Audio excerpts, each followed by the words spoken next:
Today we see the proof of the theorem whose statement we have seen yesterday.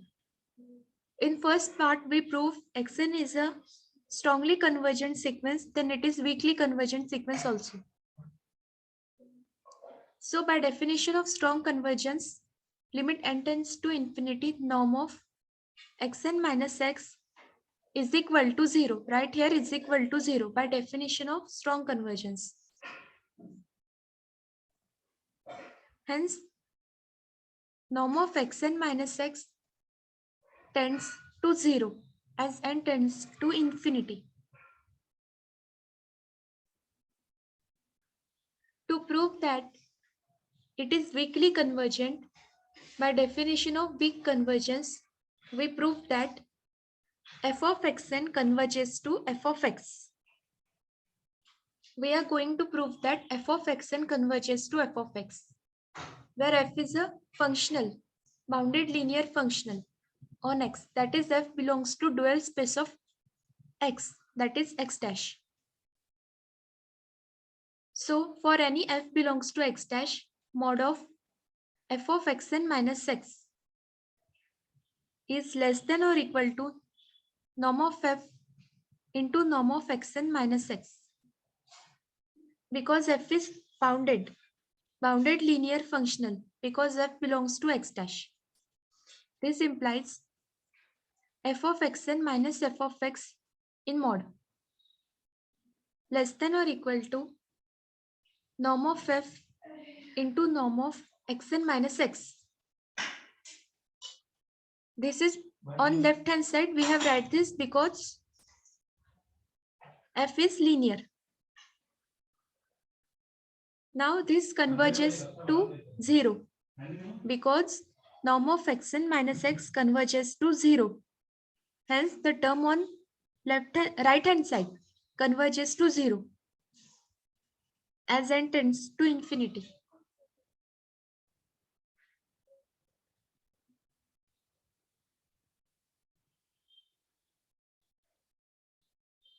Hence mod of f of xn minus f of x tends to 0. Right here tends to 0 as n tends to infinity.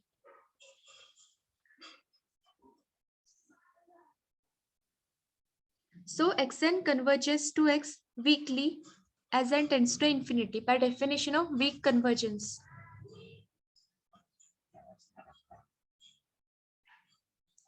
Now in second part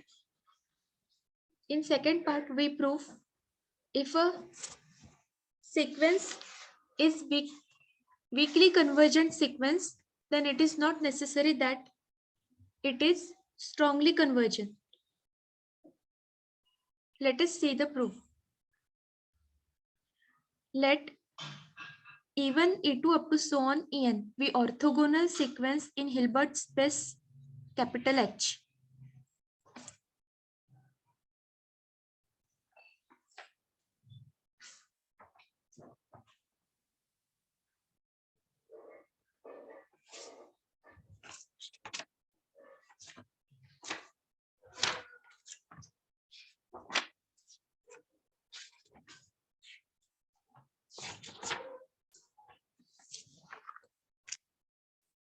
An inner product space on capital X.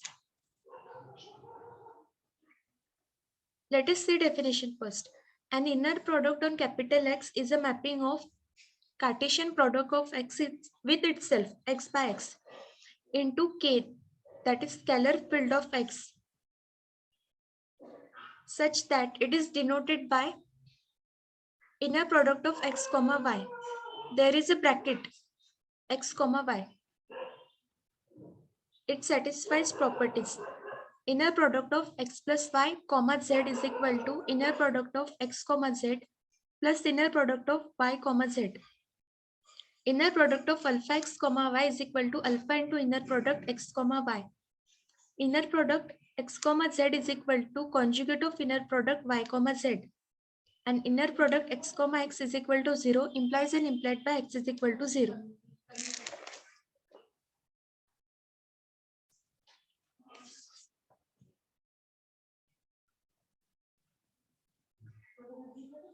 Now, E1, E2 up to so on, En be orthogonal sequence. Two elements are said to be orthogonal if their inner product is 0. Hence, if we take any two elements in this set, their inner product of that elements will be equal to 0.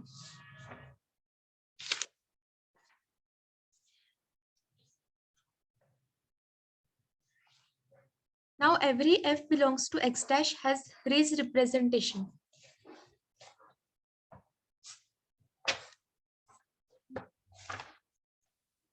F of x is equal to inner product x comma z.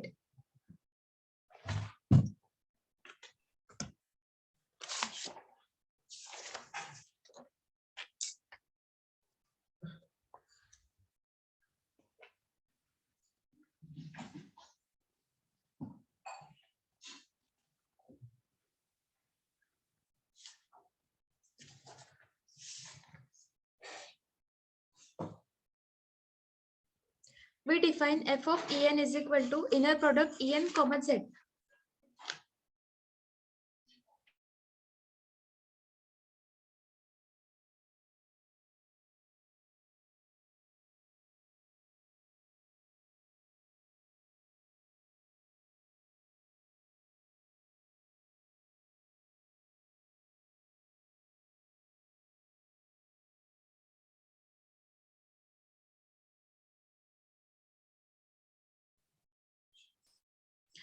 We read this theorem only now. I will give in written this theorem again with the definitions clearly. F of En is equal to inner product En comma z. By Bessel's inequality, summation n is equal to 1 to infinity inner product En comma z square less than or equal to norm of z square.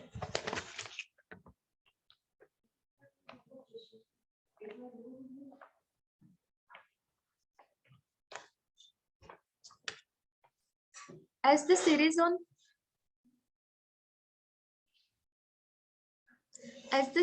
LHS converges so that mod of inner product En comma z square converges to 0 as n tends to infinity. F of En is equal to inner product En comma z tends to 0 as n tends to infinity.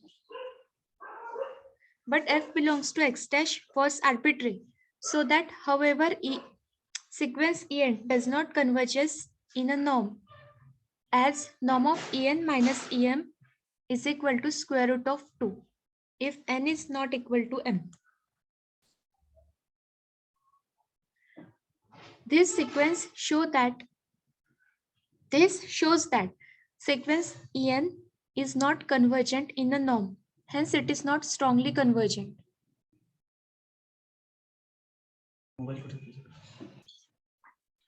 Part 3.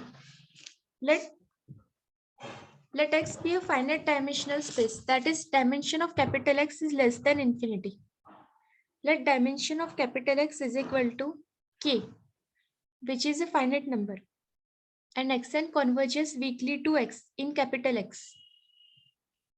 Let E1, E2 up to so on Ek be a Schroeder basis for capital X.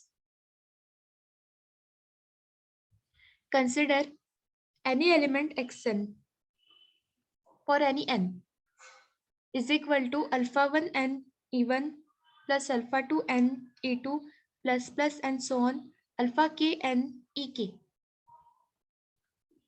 As E1, E2 up to so on Ek is a basis for X, so any element in X can be represented as a linear combination of elements in basis.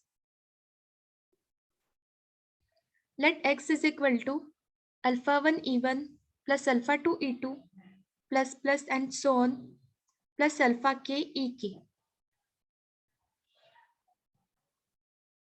Since Xn converges to X weakly,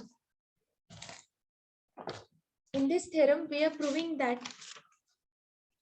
if dimension of X is less than infinity, that is X is finite dimensional space, then weak convergence implies strong convergence. So we assume in this third part that Xn converges to X weakly. So limit n tends to infinity, f of xn is equal to f of x by definition of weak convergence.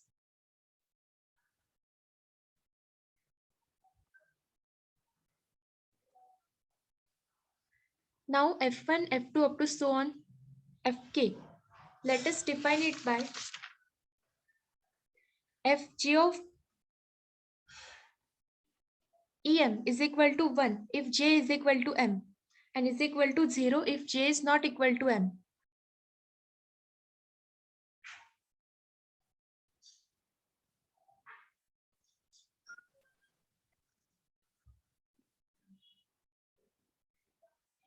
Also fj of xn is equal to alpha j n upper suffix n and fg of x is equal to alpha j.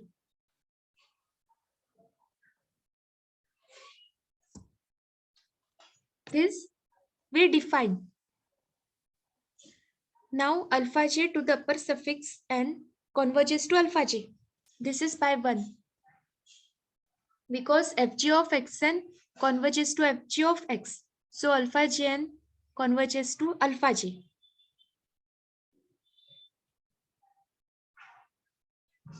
So mod of alpha j n minus alpha j converges to 0 as n tends to infinity. As j tends to infinity.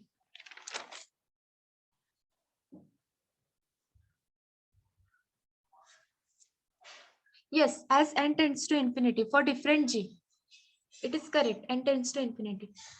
Consider norm of xn minus x is equal to norm of summation j is equal to 1 to k. Alpha j n ej minus alpha j ej. Right here in bracket n. Because xn is equal to this first term and x is equal to this second term. X is equal to summation alpha j ej. This is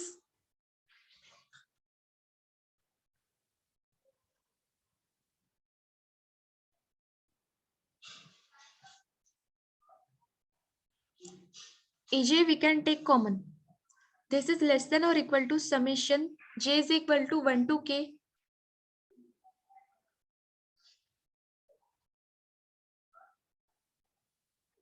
summation j is equal to 1 to k mod of alpha j n minus alpha j into norm of ej, which tends to 0.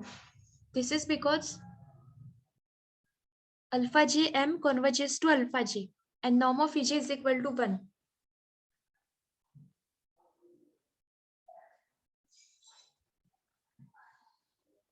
Here, less than or equal to norm of summation j is equal to 1 to k alpha j n minus alpha j into norm of ej.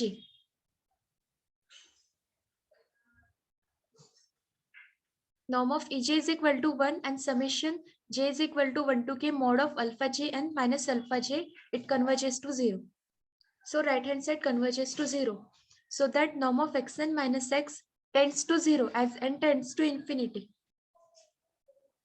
Hence, limit n tends to infinity, norm of xn minus x is equal to 0. So sequence xn n is equal to 1 to infinity converges strongly in capital X such that dimension of x is less than infinity, that is x is finite dimensional. The theorem completes here. Second part of this theorem depends on different definitions in 5th chapter. So I will give you the definitions as well at the second part of this theorem. Again in written in notes.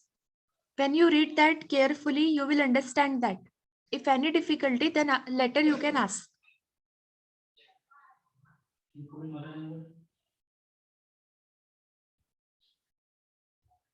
Theorem. Next theorem is define a bounded linear operator T such that from second line the theorem starts. Let T from domain of T to Y be a bounded linear operator where domain of T is subset of capital X. X is a non-linear space.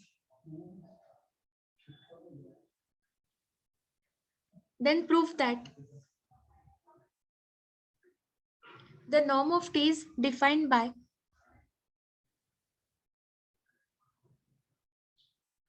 norm of t is equal to supremum over x belongs to domain of t. Norm of x is not equal to 0 of norm of tx upon norm of x.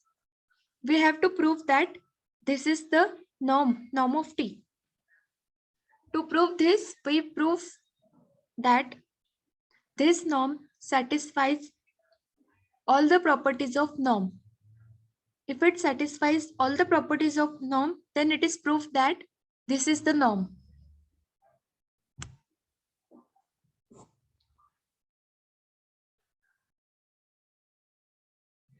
Second part of this theorem is prove that an alternative formula for the norm of t is norm of t is equal to supremum over x belongs to domain of t where norm of x is equal to 1 of norm of tx.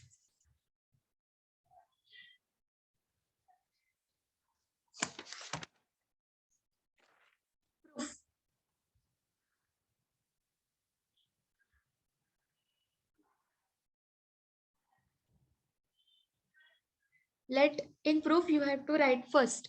Let t from domain of t to y be a bounded linear operator where domain of t is subset of capital X. To show that the norm is defined by norm of t is equal to supremum over x belongs to domain of t, norm of x is not equal to 0 of norm of tx upon norm of x. This is strictly greater than 0 because norm of tx is strictly greater than 0 and norm of x is also strictly greater than 0 by definition of norm. By definition of norm, we have norm of x is greater than or equal to 0. This is first property of norm. And norm of x is equal to 0 if and only if x is equal to 0. Here we have given supremum over x such that x is not norm of x is not equals to 0. So that denominator is not equals to 0. Hence norm of tx is not equals to 0. Hence it is strictly greater than 0. And if norm of x is equal to 0,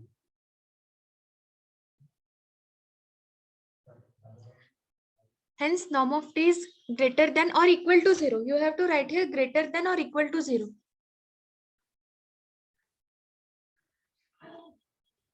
It is greater than or equal to 0. N2 is norm of t is equal to 0 if and only if t is equal to 0. This we have to prove. Now let norm of t is equal to 0. Therefore, let supremum x belongs to domain of t, norm of x not is equal to 0.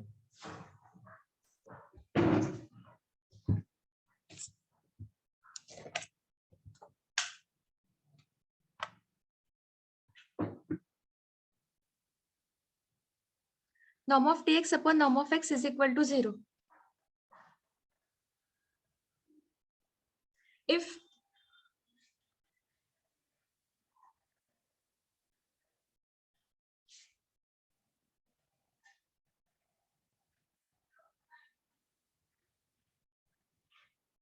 this implies an implied by t is equal to 0. Norm of t is equal to 0 if and only if this norm supremum x belongs to domain of t, norm of x not equals to 0, norm of tx upon norm of x is equal to 0. Implies and implied by t is equal to 0.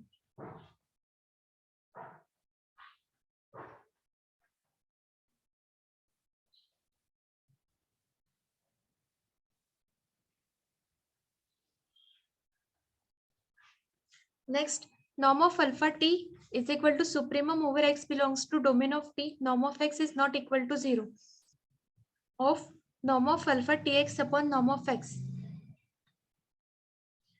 is equal to supremum over x belongs to domain of t, norm of x is equal to 1 of norm of alpha into tx.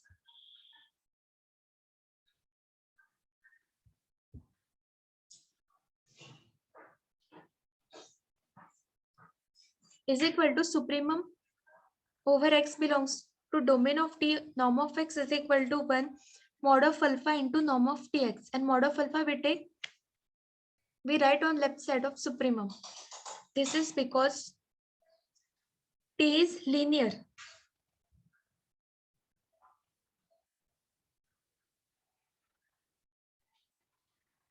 Is equal to mod of alpha into norm of t. Third property of norm is satisfied.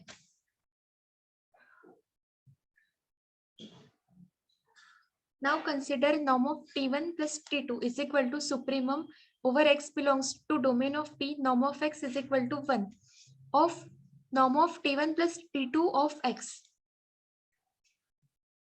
is equal to supremum over x belongs to domain of t, norm of x is equal to 1 norm of t1 of x plus t2 of x, because t1 and t2 both are linear.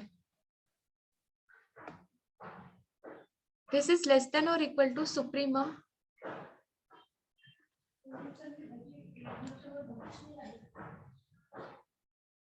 this is equal to, see there, if this sign will be is equal to supremum over x belongs to domain of t, norm of x is equal to 1 norm of t1 of x plus supremum over x belongs to domain of t, norm of x is equal to 1 of norm of t2 of x.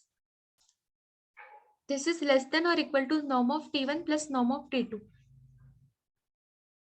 Thus, fourth property is also proved. Hence, it is proved that the given formula is the norm of t, because it satisfies the four properties of norm. Read it again carefully, you will understand it.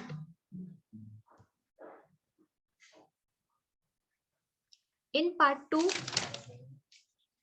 we have to prove an alternative formula for the norm of t is equal to supremum over x belongs to domain of t, norm of x is equal to 1 of norm of tx. We said norm of x is equal to a. X is an element in capital X, norm linear space capital X. Norm of x is equal to a, and any other element y is equal to 1 by a into x. This we define where x is not equal to 0. Then norm of y is equal to norm of x upon a is equal to 1. As norm of x is equal to a, therefore norm of x upon a is equal to 1.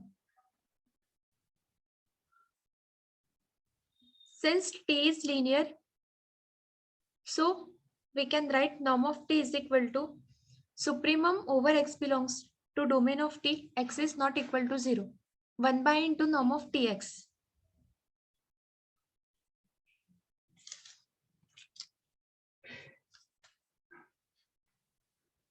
Because norm of x is equal to a.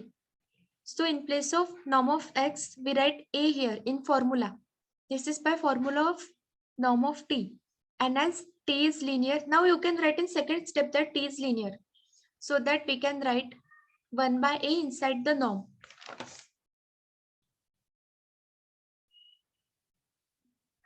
So supremum over x belongs to domain of t, x is not equal to 0. This is t of 1 by a into x. Because t is linear again. This is, earlier it was property of norm. Now we have to write t is linear. It is t of 1 by a into x.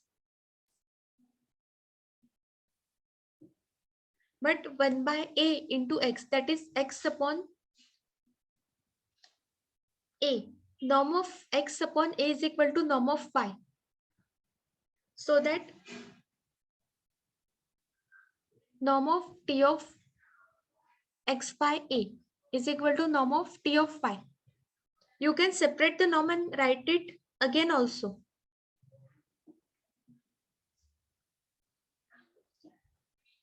As y is equal to x upon a, we define y is equal to x upon a. So that x upon a, in place of x upon a, we write here y. So t of x upon a is equal to t of y. Now replace y by x.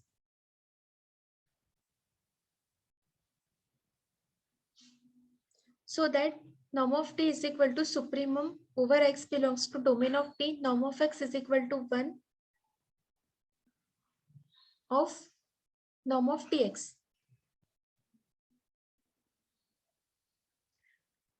Here you have to write one step again. Supremum over y belongs to domain of t. Norm of y is equal to 1 norm of ty.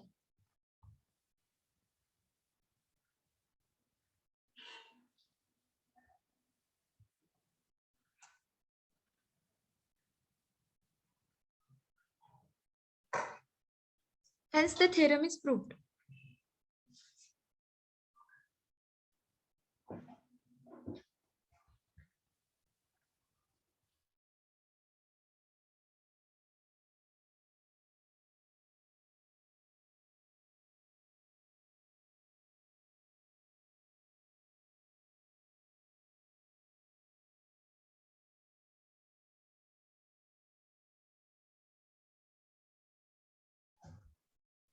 इथपर्यंत कोणाला काही problem आहे का?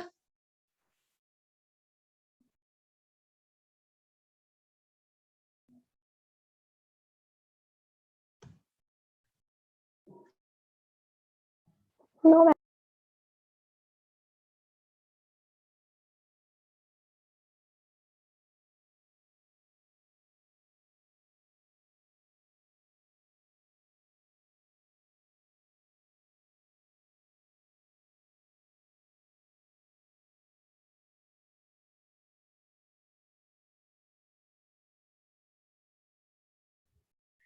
Tomorrow our lecture will not be there.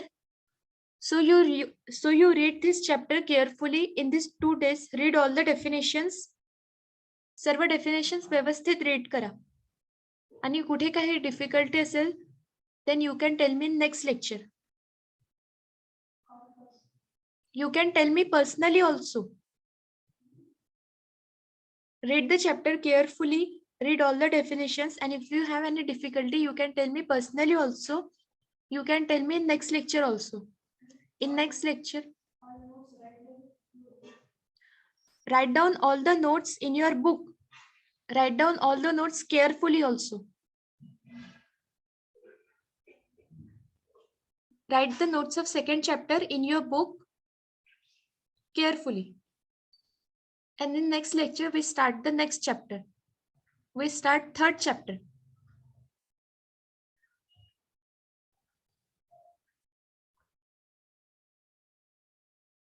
Is it clear to all? Okay.